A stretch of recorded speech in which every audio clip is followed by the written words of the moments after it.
हरे Krishna everyone, कैसे आप सभी लोग। आई होप आप सभी लोग बहुत अच्छे होंगे। अगर आप SSW वीज़ा से जापान आने की तैयारी कर रहे हो एंड आपका जो सेक्टर है वो एग्रीकल्चर सेक्टर है, तो आप बिल्कुल सही जगह पे आए हो। आज मैं इस वीडियो में आप सभी लोगों को एग्रीकल्चर के बारे में बताने वाली हूँ।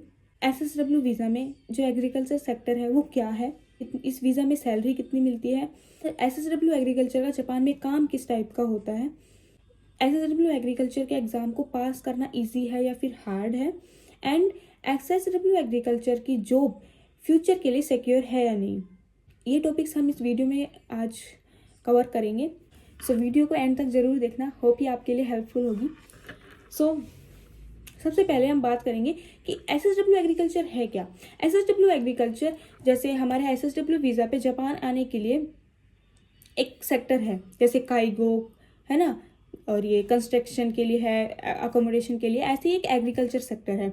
SSW एग्रीकल्चर तोकुते गिनो वीज़ा में आप जापान में फार्म्स में, डेयरी फार्म्स में, ग्रीन हाउसेज में एंड वेजिटेबल प्रोडक्शन में वर्क कर सकते हैं।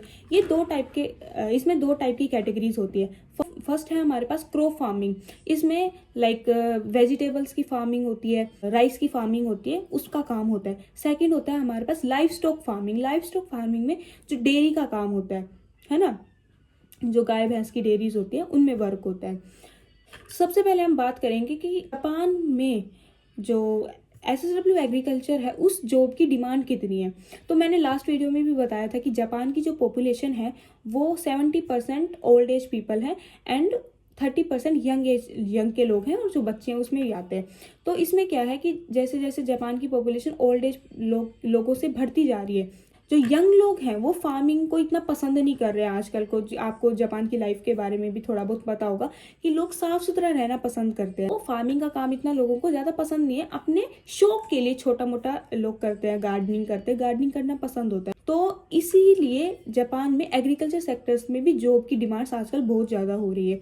बात करें हम 2026 की और नियर बाय 2 और 3 ईयर्स की, तो जब एग्रीकल्चर सेक्टर बहुत सेफ सेक्टर है एंड अभी यहाँ पे जॉब बिल्कुल स्टेबल है। नेक्स्ट हम बात करते हैं SSW एग्रीकल्चर में सैलरी कितनी होती है। तो बेसिक जो एग्रीकल्चर SSW की सैलरी है वो 16 मान से 22 मान के अराउंड होती है। 16 मान मतलब 1,60,000 येन टू 2,20,000 येन के बीच में इसकी सैलरी होती है, जिसमें अगर आपको ओवर टाइम करते हैं, क्योंकि एग्रीकल्चर में क्या होता है कि जैसे जापान में रूल है कि आपको ओनली 5 डेज वर्क करना है, लेकिन एग्रीकल्चर में बहुत सारी जगह पे 6 डेज काम करवाते हैं। तो जो आपका एक और दिन होता है जिसमें आपने फालतू काम किया, तो उस दिन का आपको ओवर टाइम का पैसा मिलता है अलग से। ठीक है, ये बेसिक सैलरी है 22 मान तक की। उसके अलावा अगर आप ओवर टाइम करते हैं है ना, तो उसकी सैलरी आपको अलग से मिलती है। एंड इसका जो काम होता है वो रूरल एरियाज में होता है ना। कोई टोक्यो में तो आके, शहर में आके तो आके खेती करेगा नहीं, इतने खेत तो किसी के पास होंगे नहीं, है ना। यहाँ पे जमीन भी महंगी होती है। तो ऑलमोस्ट सारा काम रूरल एरिया, जो सिटी एरिया से उससे बहुत दूर होगा। ठीक है, एंड अगर आप रूरल एरिया में रहोगे है ना, तो आपका खर्चा भी कम रहेगा, क्योंकि वहां पे सिटी एरिया की बजाय सारी चीजें सस्ती मिलेंगी। तो ये इसका सैलरी प्रोसेस होता है। अब हम बात करते हैं SSW एग्रीकल्चर के एग्जाम पैटर्न की। एग्जाम किस टाइप का आता है, तो इसमें एग्जाम में आपको ओनली 2 एग्जाम पास करने होते हैं। एक तो बेसिक एग्रीकल्चर स्किल टेस्ट होता है एंड दूसरा जापानीज लैंग्वेज का टेस्ट होता है। जापानीज लैंग्वेज में आपको इसमें या तो आपके पास JLPT N4 लेवल का सर्टिफिकेट होना चाहिए, और या फिर आपने JFT जो एग्जाम होता है, जापानीज प्रोफिशिएंसी टेस्ट, वो आपका पास होना चाहिए। एग्रीकल्चर स्किल टेस्ट में, एग्रीकल्चर स्किल टेस्ट कोई बहुत ज़्यादा हार्ड टेस्ट नहीं होता है, एंड इसमें आपके पास लैंग्वेज के भी ऑप्शन होते हैं। आप हिंदी में, इंग्लिश में, आप अपनी नेटिव लैंग्वेज में इसका एग्जाम दे सकते हैं। आपको बेसिक एग्रीकल्चर की भी नॉलेज है। उसके अलावा यहाँ पे बुक भी आपको मिलती है, पूरा PDF वगैरह मिलता है आपको पढ़ने के लिए। आप उसमें से भी बेसिक सा भी पढ़ लेंगे तो आपका एग्जाम पास हो जाएगा। अगर बात करते हैं जापानीज लैंग्वेज टेस्ट की, तो जापानीज में भी बेसिक आपको N5 लेवल की वोकैबुलरीज आनी चाहिए। अगर आपको बेसिक फार्मिंग की नॉलेज है एंड आपको नॉर्मल जापानीज वोकैबुलरीज आती है, तो आपका दोनों एग्जाम पास हो जाएगा आराम से। नेक्स्ट हम बात करेंगे SSW एग्रीकल्चर में काम किस टाइप का होता है। तो मैं आपको रियलिटी चेक दूंगी सबसे पहले तो, क्योंकि अगर आप जिस वर्क के लिए आ रहे हो जापान में उस टाइप का अपना माइंडसेट बना के नहीं आओगे तो आपको बहुत ज़्यादा प्रॉब्लम होने वाली है। आप ये सोच रहे हो कि मैं जापान जा रहा हूँ, है ना, एग्रीकल्चर फील्ड में जा रहे हैं एंड मुझे तो ये फैसिलिटी मिलेगी, वो फैसिलिटी मिलेगी, है ना, और फिर यहाँ पे आपको वो चीज़ें नहीं मिलती तो आप मतलब थोड़ा सा डिमोटिवेट हो जाओगे, है ना। तो मेरा कोई पर्पस नहीं है आपको डिमोटिवेट करने का, लेकिन अपना माइंडसेट वही होना चाहिए कि जिस काम के लिए आप आ रहे हो उसको अच्छे से करो। यहाँ पे एग्रीकल्चर से मतलब है कि तो खेत का काम तो होगा ही होगा, ठीक है। एंड एग्रीकल्चर के वर्क में आपको सुबह जल्दी उठना पड़ेगा, क्योंकि जापानीज लोग दोपहर में काम करने की बजाय, धूप में काम करने की बजाय सुबह काम करना ज्यादा पसंद करते हैं एग्रीकल्चर वाले लोग, है ना। ये कोई ऑफिस जॉब नहीं है, ये आउटडोर वर्क है। ये माइंडसेट आपके दिमाग में होना चाहिए। नेक्स्ट मैं आपको बताऊंगी कि एसएसडब्ल्यू एग्रीकल्चर आपके लिए इजी रहेगा या मुश्किल रहेगा। तो बेसिक इजी कब रहेगा और मुश्किल कब रहेगा, है ना। अगर आप फिजिकल वर्क कर सकते हो, है ना, आप में फिजिकल स्ट्रेंथ है इतनी, तो फिर आपके लिए इजी है, कोई दिक्कत नहीं है। क्योंकि जापान में बहुत ज़्यादा फिजिकली वर्क नहीं किया जाता। जो जिसमें फिजिकल स्ट्रेंथ यूज होती है वो काम ऑलमोस्ट मशीनें करती हैं। तो फिर भी एक आप खेत में जाने की फिजिकल स्ट्रेंथ रख सकते हो तो आप ये काम कर सकते हो। बहुत मुश्किल कब है, ये एक आउटडोर वर्क है। अगर आपको आउटडोर वर्क शूट करता है तो ये आपके लिए बिल्कुल ठीक है। एंड सबसे मेन पार्ट, आप जापान में काम कर रहे हो, सबसे मेन पार्ट आता है जापानीज स्पीकिंग। वो जापानीज स्पीकिंग बेसिक लेवल आना चाहिए थोड़ा बहुत, ठीक है। जापानीज अगर लैंग्वेज आपको, मैं हर वीडियो में सभी को यही गाइड करती हूँ कि जापानीज लैंग्वेज आपको नहीं आएगी तो आप यहाँ पे उतना हैप्पीली सरवाइव नहीं कर पाओगे, ठीक है। क्योंकि यहाँ पे बहुत ज़्यादा होम सिकनेस होगी आपको। यहाँ पे कोई किसी से बात नहीं करना चाहता, कोई किसी से बात नहीं करता आगे से, तो बिल्कुल भी नहीं।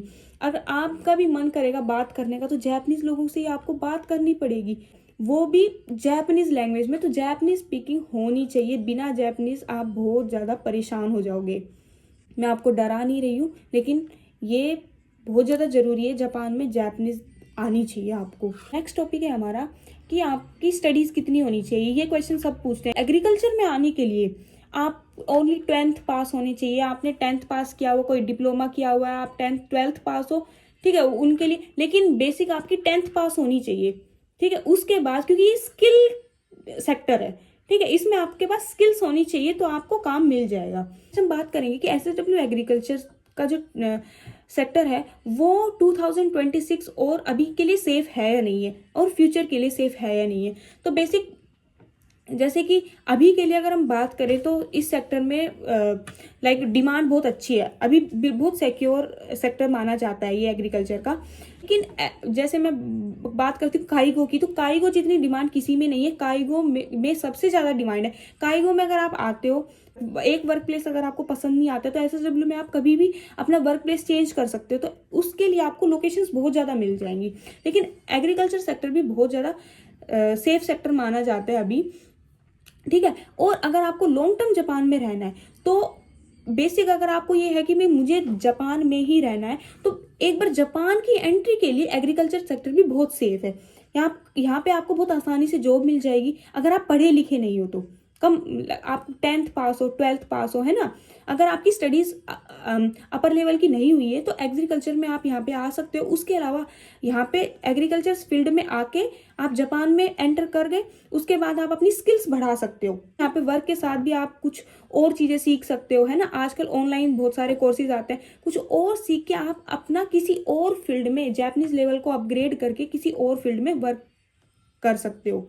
ये चीज़ आपके लिए आसान हो जाएगी। तो बेसिक अगर आपको जापान में एंटर करना है तो ये फील्ड भी बहुत अच्छा है। तो मैं फाइनल शॉर्ट कंक्लूजन बता देती हूँ वीडियो का। ये एक फिजिकल टाइप का वर्क है, इसमें आपको रूरल एरियाज में जॉब मिलेगी।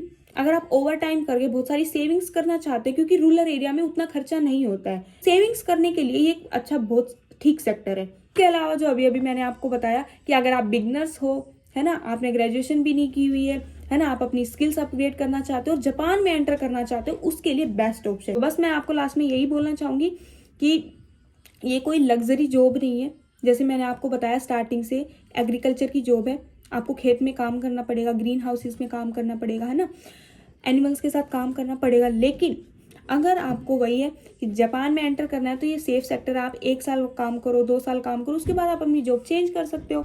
है ना। आप अपनी स्किल्स बढ़ाने के ऊपर वर्क करो। अगर आप मेहनत करने के लिए तैयार हो तो ये सेक्टर आपके लिए जापान में एंटर करने के लिए बेस्ट ऑप्शन हो सकता है। सो आई होप ये वीडियो आपको हेल्प करेगी। Welcome to Japan. Thank you. Hare Krishna.